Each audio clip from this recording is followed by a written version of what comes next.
நம்ம வந்து பச்சை நார்த்தங்காயும் பச்சை மிளகாயும் போட்டு பச்சை நார்த்தங்காய் ஊறுகாய் பண்ண போறோம். எப்படி பண்ணலாம் அப்படிங்கறதையும் காமிக்கிறேன். இந்த நார்த்தங்காவுக்கு திட்டமான ரொம்ப காரம் இல்லாம கரெக்டான காரமா உள்ள பச்சை மிளகாய் எடுத்து வச்சிருக்கேன். அது மாதிரி போட்டாதான் நல்லா இருக்கும். இதோட உப்பு புளிப்பு அந்த உரப்பு எல்லாம் சேரும் போது இந்த ஊறுகாய் தொட்டு சாப்பிடும்போது நல்லா இருக்கும். எப்படி நறுக்கலாங்கிறத காமிக்கிறேன். நார்த்தங்காய் வந்து இந்த மாதிரி கெட்டியா இருக்கணும். இப்படி கெட்டியா இருந்தாதான் நமக்கு வந்து நறுக்கிறதுக்கு சௌரியமா இருக்கும். பழுத்ததுனாக்கா தோல் தனியாவும் சதை தனியாவும் வந்துடும். அதனால கெட்டியா உள்ள காயா வாங்கி அப்படி நறுக்குங்க. அம்மா இந்த பச்சை மிளகாய் கணக்கு வந்து 1 கிலோ 2 கிலோ அது மாதிரியா இல்ல? இல்ல, நமக்கு காரம் எவ்வளவு வேணுமோ அந்த மாதிரி தான் போட்டுக்கணும். உங்களுக்கு நிறைய காரம் முடிச்சது அப்படின்னா நிறைய நறுக்கி போட்டுக்கலாம். இல்ல நமக்கு கம்மியா இருந்தா போறோம் அப்படின்னா கம்மியா போட்டுக்கலாம். அந்த காரம் சேரும் போது நல்லா இருக்கும். அதுக்காக தான் அந்த காரம். நார்த்தங்காய் வந்து சின்னதாகவும் கிடைக்கும், பெருசாவும் கிடைக்கும். இது வந்து மீடியம் சைஸ்ல கிடைச்சிருக்கு. அதனால இந்த அளவுக்கு வாங்கியிருக்கேன் நானு. இது வந்து நல்லா பொடி பொடியா நறுக்கணும். பச்சை மிளகாவும் பொடியா நறுக்கணும், இதுவும் நறுக்கணும். பொடி பொடியா நறுக்கிட்டு உப்பு போட்டுட்டு எப்படிங்கிறத உங்களுக்கு நறுக்கும் போது நான் காமிக்கிறேன். காய் வந்து நல்லா கெட்டியா இருக்கணும். ரொம்ப வந்து பழுத்து போன மாதிரி இருந்தனாக்கா நறுக்க முடியாது. நமக்கு கொஞ்சம் காய் கெட்டியா இருந்தாதான் நறுக்கலாம்.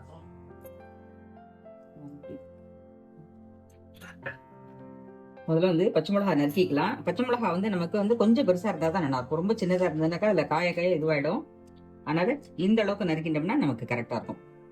இது வந்து ரொம்ப விரை கிடையாது, அதனால காரமே இருக்காது. பாருங்க, ரொம்ப விரை இருக்காது. அதனால இந்த காரம் வந்து கரெக்டா இருக்கும். நமக்கு எவ்வளவு வேணுமோ போட்டுக்கலாம். நான் இதுல கொஞ்சம் நறுக்கிட்டு அதுலயும் கொஞ்சம் நறுக்கி காமிக்கிறேன். பாக்கி எல்லாத்தையும் நறுக்கிட்டு மொத்தத்தையும் உங்களுக்கு அப்புறமா காமிக்கிறேன். எப்படி நறுக்கணுங்கிறத பச்சை மிளகாயை காமிச்சிருக்கேன். நார்த்தங்காயும் ஒண்ணு நறுக்கிட்டு காமிக்கிறேன். இந்த அளவுக்கு இந்த மாதிரி இப்படி நிலை நிலமா இருக்கணும். எல்லா பச்சை மிளகாய் நறுக்கிட்டு அதுக்கப்புறம் மத்ததை காமிக்கிறேன். அது மாதிரி நார்த்தங்காய் நறுக்கும் போது நம்ம என்ன பண்ணணும்னா இந்த ஓரத்தையும் எடுத்துடணும். இதையும் எடுத்துடணும், இதையும் எடுத்துடணும், இப்படி எடுத்துடணும். அதுக்கப்புறமா இது இப்படி ரவுண்டா அப்படி நறுக்கணும். இது சுருளிட்டு நறுக்கலாம், நம்ம இப்படியே நறுக்கலாம். இப்படி நறுக்கிறோம் இல்லையா, இதை வந்து கொஞ்சம் பொடியை நறுக்கினாதான் நமக்கு வந்து டக்குன்னு ஊறும். அதுவே ஒரு 5 நாள் ஆகும் தாராளமா. இந்த அளவுக்கு இருக்கணும். இந்த அளவுக்கு நறுக்கினாக்கா நமக்கு வந்து கரெக்டா இருக்கும். சீக்கிரம் ஊறிடும். நறுக்கறிச்சவே சம வாசனை. ஆமா, சாறு விட்டுருக்கணும். அப்பதான் நமக்கு வந்து காய் வந்து நல்லா இருக்குன்னு அர்த்தம். அதே மாதிரி இந்த நிறைய பேர் இந்த அருவாமனை எங்க வாங்கினதுன்னு கேக்குறமா, எங்கம்மா கிடைக்கும்? இது வந்து சிதம்பரத்துல தான் கிடைக்கும். எல்லா ஊர்லயும் கிடைக்கும். எல்லா ஊரும் பெரிய பெரிய கும்பகோணம் இந்த மாதிரி பெரிய பெரிய கோவில்லாம் இருக்கு இல்லையா, திருவண்ணாமலை, ஸ்ரீரங்கம், அந்த மாதிரி பெரிய பெரிய கோவில் வாசல் எல்லாம் வச்சுருப்பா. இது வந்து நான் சிதம்பரத்துல வாங்கினேன். எனக்கு வந்து கத்தியெல்லாம் நறுக்க தெரியாது. எனக்கு வந்து அருவாமனை தான் எல்லாமே நறுக்க தெரியும். அதனால எனக்கு இப்படி தேங்காய் துருப்புலையும் அருவமனையும் சேர்ந்து இருந்தேன்னா ஒரே சமயத்துல 2 வச்சுடலாம். அதனால தான் இப்படியே பார்த்து வாங்குறது. நறுக்கும் போது நமக்கு சதை தனியாவும் தோல் தனியாவும் வராதைக்கு நம்ம நறுக்கணும். அது இந்த ஒரு மாதிரி நடுவுல உள்ளது இதை தனியா அப்படி எடுத்துடணும். அருவாமனையும் பத்தியும் ஷார்ப்பா இருக்கணும். ஆமா, இது மாதிரி நறுக்கி இருக்க பாருங்க, பொடி பொடியா. இந்த அளவுக்கு இருந்தா நமக்கு கரெக்டா இருக்கும். இதுக்கு மேல பெருசு வேண்டாம், இதுக்கு மேல சின்னது வேண்டாம். இந்த அளவுக்கு இருந்தா நம்ம ஒரு பீஸ் தொட்டுக்கும் போது நமக்கு வந்து கரெக்டா இருக்கும். நான் எல்லாத்தையும் நறுக்கிட்டு உங்களுக்கு நான் அப்புறம் காமிக்கிறேன். நம்ம வந்து இப்ப எல்லா நார்த்தங்காவும் நறுக்கிட்டோம். இது மாதிரி பொடி பொடியா இருக்கணும். அதே போல பச்சை மிளகாவும் நான் சொன்ன பாருங்க அந்த அளவுக்கு நீள நிலமா அதுக்கு தேவையான அளவுக்கு காரம் நறுக்கியிருக்கேன். நமக்கு எவ்வளவு வேணுமோ உப்பு காரங்கள்லாம் நம்மளோட சௌரியம் தான். அது மாதிரி உங்களுக்கு காயும் கொஞ்சம் பெருசா வேணும் அப்படின்னா நீங்க பெருசா நறுக்கிக்கலாம். இது வந்து இந்த அளவுக்கு நறுக்கினா நமக்கு வந்து சீக்கிரமும் ஊறும், தொட்டுக்கிறதுக்கும் சௌரியமா இருக்கும். அதுக்காக தான் இந்த அளவுக்கு நான் நறுக்கியிருக்கேன்.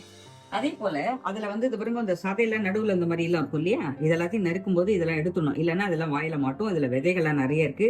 அடியும் நுனி இந்த மாதிரி நறுக்கணும். இப்படி நறுக்கிட்டு அப்புறம் பாக்கி உள்ள நறுக்கணும். அந்த காய்க்கு எவ்வளவு வேஸ்டேஜ் வந்திருக்கு பாருங்க. இது மாதிரி நறுக்கி எடுத்துட்டு போட்டாதான் நமக்கு ஒத்தாப்புல இருக்கும். இப்போ அதுக்கு தேவையான அளவுக்கு இந்த அளவுக்கு சால்ட் போட்டுருக்கேன். இந்த சால்ட் இருந்தா சரியா இருக்கும் நமக்கு. நம்ம மேல வந்து இந்த பச்சை மிளகாயும் இதுல போட்டுடலாம் அப்படியே. இது வந்து ஒரு 4 நாளைக்கு நமக்கு ஊறினா சரியா இருக்கும். அதுக்கு கலருக்காக கொஞ்சம் போறோம் மஞ்சள் பொடியும் நம்ம போட்டுக்கலாம். இந்த அளவுக்கு போறோம். இதெல்லாம் 2 ஸ்பூன் போட்டுருக்கேன். இது போறோம்.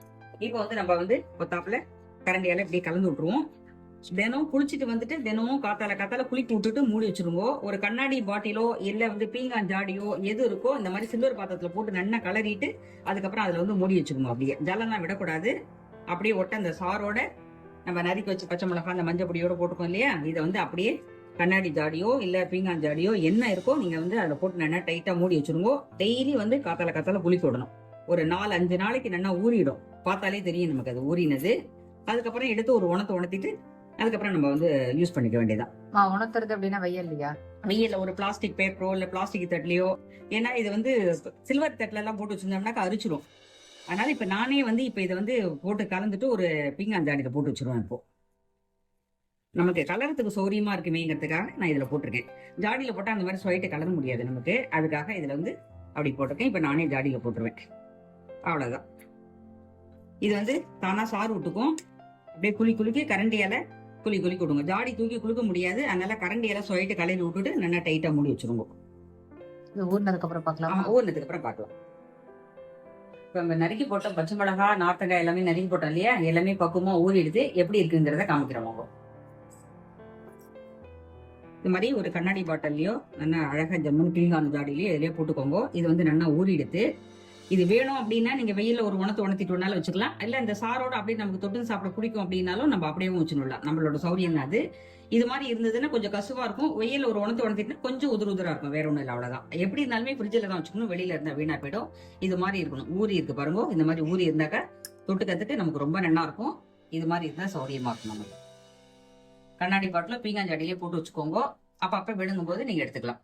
இதை வெளியில வைக்கணுமா ஃப்ரிட்ஜில் வைக்கணும்? இல்ல ஃப்ரிட்ஜில் தான் வைக்கணும். ஏன்னா அந்த சாரெல்லாம் இருக்கிறதுனால ரொம்ப நம்ம காய வைக்கல இல்லையா, அதனால ஒரு காய்ச்சல் வேணும்னா அது பாரு, இதுல இவ்வளவு சாறு இருக்கும் இல்லையோ, இந்த சாரோட வேணும்னா நம்ம தொட்டுக்க பிடிக்கும் அப்படின்னா வச்சுக்கலாம். இல்லைன்னா ஒரு உணர்த்திட்டு அதுக்கப்புறம் ஒரு பேப்பர்லயோ பிளாஸ்டிக் தட்டுலயோ எதுலயோ உங்களுக்கு சில்வர்ல போட்டு அரிச்சிரும். அதனால அதுல வேற எதுலயாவது ஒண்ணு காய வச்சுட்டு ஒரே ஒரு காய்ச்சல் போறோம் காஞ்சி ஊத்துனா அப்படியே நம்ம எடுத்து வச்சுக்கலாம்.